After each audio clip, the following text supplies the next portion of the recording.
అందరికీ నమస్కారం. ఈరోజు రెహమాన్ ఇందాక వీడియో ఇచ్చాం కదా, ఏమని ఇచ్చాం? పవర్ షిఫ్ట్ జరిగింది, సృజనాత్మకత లేదు, ఆఫర్స్ వచ్చే టాలెంట్ వాళ్ళకి రావట్లేదు, అలా నాకు కూడా రావట్లేదు, కానీ నాకు చిత్తశుద్ధి ఉంది, దెన్ నాకు వచ్చినప్పుడే నేను చేస్తా అంటూ హడావుడి చేశాడు. మతపరమైనటువంటి అంశాలు ఇక్కడ కీలకంగా పనిచేస్తున్నాయి, దానివల్ల అవకాశాలు రావడం కొంతమంది కొనుక్కుంటున్నారు అనుకుంటున్నారు, అవి ఉండొచ్చు అన్నట్టుగా మాట్లాడండి.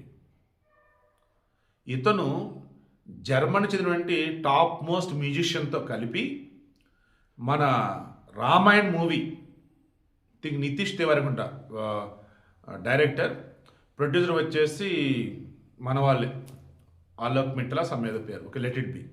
వీరైతే స్క్రీన్ షాట్ పెడతా, ప్రొడ్యూసర్ డైరెక్టర్ ఎవరు.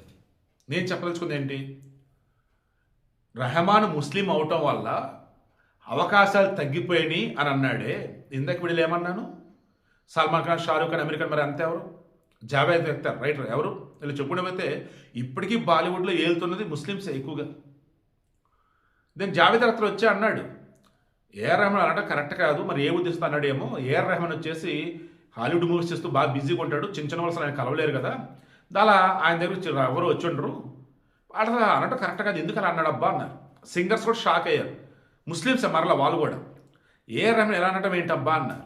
ఇక ఇప్పుడు క్లారిటీ ఇచ్చాడు, లేదు లేదు మీరు తప్పుగా అనుకున్నారు, నేను నా దేశాన్ని నా ఇంటిగా సంస్కృతిని వచ్చేసి నా సొంతంగా భావిస్తూ ఉంటే ఎన్నో సందర్భాలలో దేశానికి సంబంధించి నేను ఎన్నో మ్యూజిక్ అందిస్తూ పోతూ ఉంటే ఇప్పుడు కూడా చాలా చోట్ల వచ్చేసి నా వంతుగా ఏదైనా చేయాలంటే నేను చేస్తూనే ఉంటే, గవర్నమెంట్ మారిన తర్వాత ఇదిగో ఇటు ఆఫర్ తగ్గిపోయినాయి, మతపరమైన అంశాలు పెరిగినాయి అని నేను ఎలా అంటాను?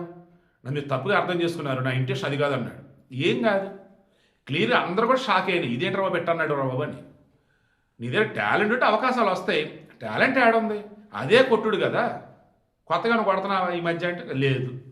ఇప్పుడేమంటున్నాడు, నేను రామాయణం సినిమాకు చేస్తున్న జర్మన్ చెందినటువంటి మ్యూజిషియన్తో కలగలిపి రామాయణ మూవీ జిమ్ క్యాటర్ సమ్మేద పర్సన్ అండి, జర్మన్ అతనేమో క్రిస్టియన్, నేనేమో ముస్లిం, అండ్ రామాయణ సినిమా డైరెక్టర్ ఏమో హిందువు, అండ్ సినిమా కూడా హిందూ మైథాలజీ.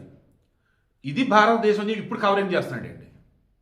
ఆ మనిషిని అసలు ఏమనాలండి, గొరాతుగురం తప్పుడు కొత్తలు కూసాడు, అంతా షాక్ ఏంటో బాబు అట్టమాటాడు అని చెప్పేసాడు. అంటే లేదు మీరు తప్పుగా అర్థం చేసుకున్నారు, ఫ్రీడమ్ ఆఫ్ స్పీచ్లో నా ఎక్స్ప్రెషన్ చెప్పాను తప్ప వేరేది కాదు, పవర్ షిఫ్ట్ జరిగింది, టాలెంట్ అన్నప్పుడు సరైన చేతిలో పడతలేదు అన్నది తప్ప వేరేది అనలేదు, అదేమంటే మతపరమైన అంశం అన్న అక్కడ కీలకంగా పనిచేస్తుందని చెప్పేసి అన్నాను, బట్ నా వరకు అదేం లేదు బాగానే ఉన్నా కదా కవరింగ్ చేస్తున్నాడు.